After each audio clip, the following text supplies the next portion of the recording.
ئەمڕۆ لە یادی ساڵڕۆژی گروپی شاخەوانی کەلار دیارە بەشێک لەو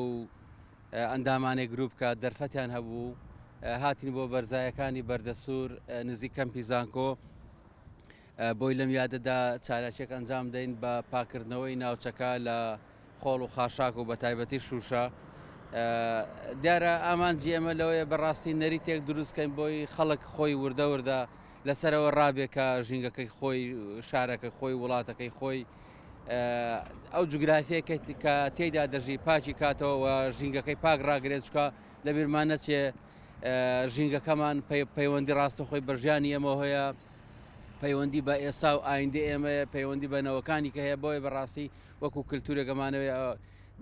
بیکەین بە نەریتێک بیکەن بە کەلتورێکە خەڵک ڕابێ لەسەرەوەی چالاشی لەو جۆرە ئەنجامدا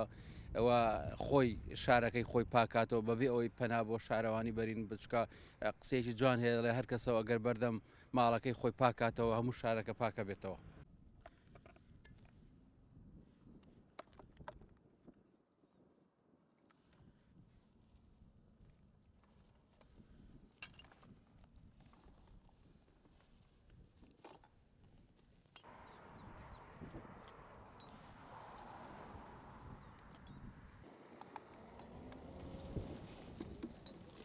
ئێمە ئەمڕۆک و ئەندامانی گروپی شاخەوانی کەلار هەستین